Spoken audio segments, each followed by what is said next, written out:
God's given me the chance to help over 500 different pastors to get in shape over the last year. And in this video, I'm going to walk you through exactly what we did, the roadmap that we followed, and how you can help pastors get fit again, starting with yourself.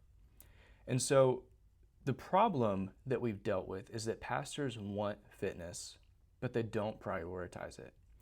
And what's difficult about this is that we all say that we want to steward our bodies, we want to be a good steward of the temple that God gave us, and that's kind of the verbiage that we use. We make this a priority, we say that this is a priority, but it's not really. And to make something prioritized is to literally make it prior. That root word means that it is before something else. And I was in a Bible study the other day, and I mentioned that the more older people that I talk to, the more they mention that they have different priorities than when they were younger. They mentioned that as they grow in their age, they stop focusing on little things or on bonus things. Like they don't focus as much on their hobbies as maybe a young dad would. They focus more on the people in their lives. They focus on the ministry that they have. And so I've learned from their sage wisdom, from their age that they have pouring into me, that really all they're doing is they're cutting unnecessary things and putting the necessary things first. What happens is sometimes we put these unnecessary things, these distractions, we put them before the actual meat of what we're supposed to be doing. And that means that we've shifted our priorities by making something that should not be prior.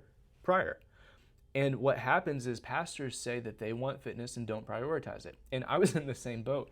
When I first started as a church planner, I noticed that I would oftentimes say that I wanted to be in shape, say that I was going to work out, and I would try to make this something that was a focus for me, but it was not something that I actually scheduled. I would schedule other things. I would schedule, meetings with people. I would schedule time with my family. I'd schedule rest. I'd even literally schedule nap time in sometimes just when I knew it's going to be a long week. But I did not schedule my fitness. And so then it was not a priority. And because it wasn't a priority, it didn't happen. And so what I've noticed is after having a lot of conversations with pastors, they constantly say that they're too busy for fitness. And I've literally never been on a call with a pastor who's not said this thing. They're just too busy. And a lot of this is not our fault as pastors, is it? Because we can't schedule when somebody in the church is going to get sick and you have to go do a hospital call. You can't schedule when someone's going to have a death in the family. You can't force somebody to move their wedding to fit your workout schedule. And because of that, obviously there's going to be some things that you can't do. Some things they're unavoidable. But for other things, sometimes we're just being too busy for the sake of being too busy. And that's on us. That's not on them. So many feel guilty on top of this for taking time for their own health. And what that means is, I don't know about you, but if you step away from your ministry to go to the gym or to go on a walk or to ride your bike, a lot of pastors actually feel guilty for doing that. And that means that they don't do it because they feel crushed under this pressure of, am I really doing enough to earn my paycheck? I was in a meeting with a pastor this week, and he said he doesn't feel like he's being paid to do this other work that he's having to do, but yet he's got to do that on work time because that's just where his ministry is. And many feel guilty for doing things that are necessary, for things that are even good for them when it's for their own health. And they'll even go in the pulpit and they'll preach about, on the airlines, they're like, put your own mask on and then help the person next to you. They'll do that. But when it comes to themselves and their physical appearance and their physical health, that's not a priority.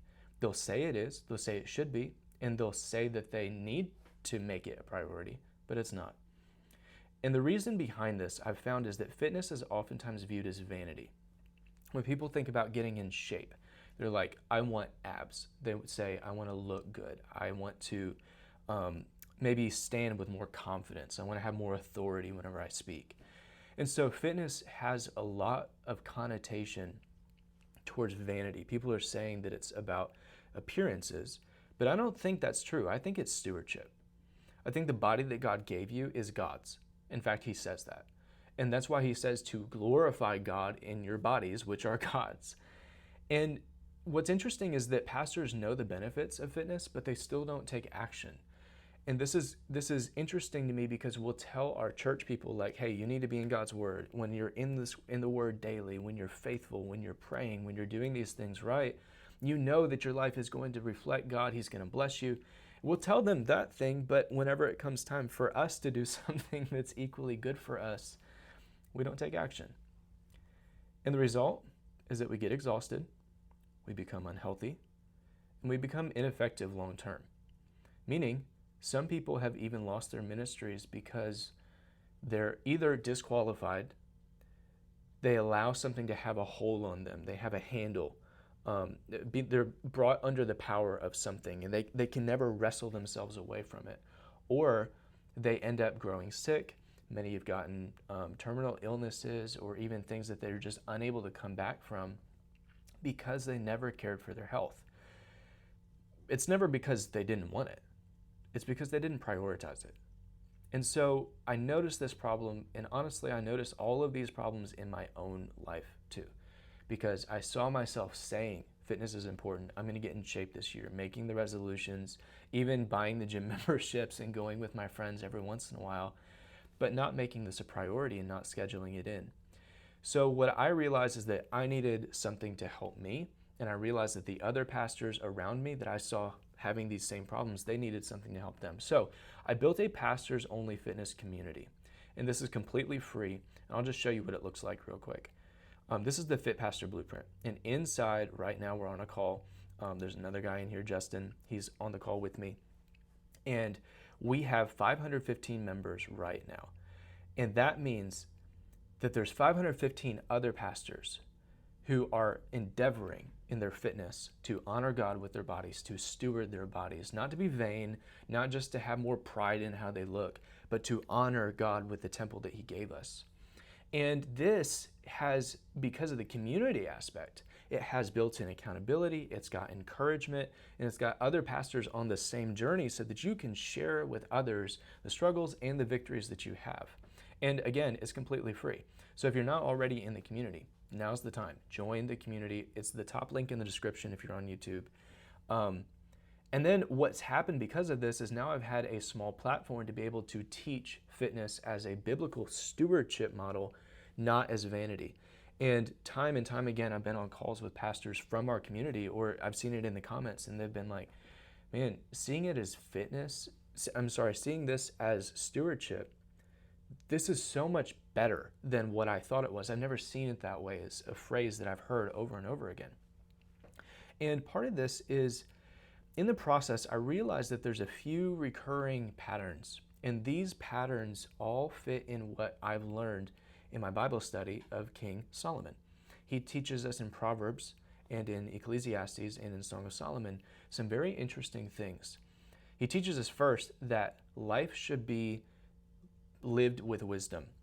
And remember, Jesus says, build your house on the rock and it will stand. We need to build it on God's wisdom. Now, if I'm going to do something physically, then I probably should do it wisely. And we wouldn't just launch our kids out without training wheels on the bike. We would want to have a wise approach. We'd want them to have a safe approach. Same thing in our fitness. We don't want to do things that are going to injure us or harm us. We want to do things that are wise. We want to do things that are effective and that actually get results. Solomon also teaches us in Ecclesiastes that life is enjoyable. He says, enjoy good food, enjoy good drink, and that is the way that you enjoy your life. And I think if God gives us a prescription for how to have a happy life, we should totally use it. Why not? God gave us these things as blessings, not as burdens. So your diet should not become a prison that you live in. Your fitness should not become a prison that you can't escape. It should be enjoyable. You should be able to live your life and also live out your physical stewardship. And because of that, it should be spiritual. Now, anybody can have a wise approach to their fitness. Anybody can have an enjoyable approach to their fitness, but not everyone can have a spiritual approach. And that's where we need the empowerment of the Spirit, and we need a spiritual, biblical approach to our fitness so that we're honoring God in all that we do. In the process of creating the Solomon method, in the process of teaching fitness as stewardship, and in this community, we've provided a full roadmap and a free course within the community. Again, you can join that at the top link in the description if you want that free course. It's completely free. You can have it for the rest of your life. And it literally walks you through all of the same steps that I would take whenever I'm coaching somebody for how to get in the best shape of their lives. It includes your diet, nutrition, how to have accountability, and it's even got a special section for tips that I've experienced in my own pastoral walk that's just made being in shape as a pastor a little bit easier. On top of that, I've offered coaching for those who want guaranteed results. And I'll talk a little bit more about this at the end, but we've seen some really awesome transformations. I've been able to help Anthony on our last video from last week lose 50 pounds. I've been able to help Ryan lose 40 pounds. I personally lost 35 pounds and counting. And so all of this has built into a coaching system that really works for these pastors. Now, this is the roadmap. And what we've done is we've started with the problems that we've had. And many of these are relatable. We've seen the steps that we've taken, and now the goal is for change to happen, not just for a community to be started or a course to be filmed. And so what happened? Well, 515 pastors are currently inside the community taking action, owning their physical stewardship. And I want that for you too, if you're not already in it. The thing about physical stewardship is it's easier to do when you have community, just like normal stewardship is. If you have a church full of tithers, when one person's not and they find out that everybody else is, that's a very different conversation or very different feeling than whenever nobody gives in your church and then one person does it and everyone's like, what are they doing? It's really awkward, it's strange, it feels weird, but when everybody's giving in the plate, it's like, yeah, there's synergy, there's energy here. The same thing here with our stewardship. And on top of that, I've helped nearly 600 total people serve so far, both in the community and outside. Many of those were private coaching clients, and I've just been able to see God work through the lessons He's taught me, teaching those people, and see some lives transformed. And honestly, as far as I know, this is the largest pastors-only fitness community globally. I'm the only coach, as far as I know, who only works with pastors, who only helps pastors in their fitness. I reject people, I've turned down people because they're not pastors. And I want to start with the leaders, because as leaders, as pastors, we influence everybody else in our lives. And my thing is, if we're going to make America healthy again, or if we're going to make the church fit again, we got to start with making pastors fit again. And what I've noticed is that whenever they start doing that, then you can see men, they start gaining strength. You can see these pastors with more energy. They stop having those afternoon slumps, and they have longevity in the pulpit. They're able to serve their ministries and, more importantly, their families for many, many more years because they've made this a priority for them. And a movement of pastors is forming. We call it the Fit Pastor Movement. The Fit Pastor Blueprint is our community name. The movement is the Fit Pastor Movement, because I've noticed that there's a huge resurgence both inside our community and also just on social media of pastors starting to take ownership, starting to get into the gym. And I mean, you zoom out like 50 years ago, 80 years ago, goodness, my camera just dropped. Oh well, you zoom out like 80 years ago and you're not gonna see pastors in the gym because there weren't gyms available for pastors. But you zoom out like 10 years ago, 20 years ago, that's when fitness was first starting to become a thing here in America, and people started going to the gym. And so now there's this movement of fit pastors, and it's changing the way that we do ministry. So, in conclusion, a few takeaways, some ways that you can just, whether you ever join our community, whether you ever become a coaching client or not, which by the way, I have 3 slots available to do right now. And it's first come, first serve. I have a couple calls already booked this week. If you want to apply to be a coaching client, to work with me one-on-one, if it's a great fit, then we can do it. There's a link, the second link down there, it's a Calendly link. You can hop in there. It takes just less than a full minute to fill out the little application.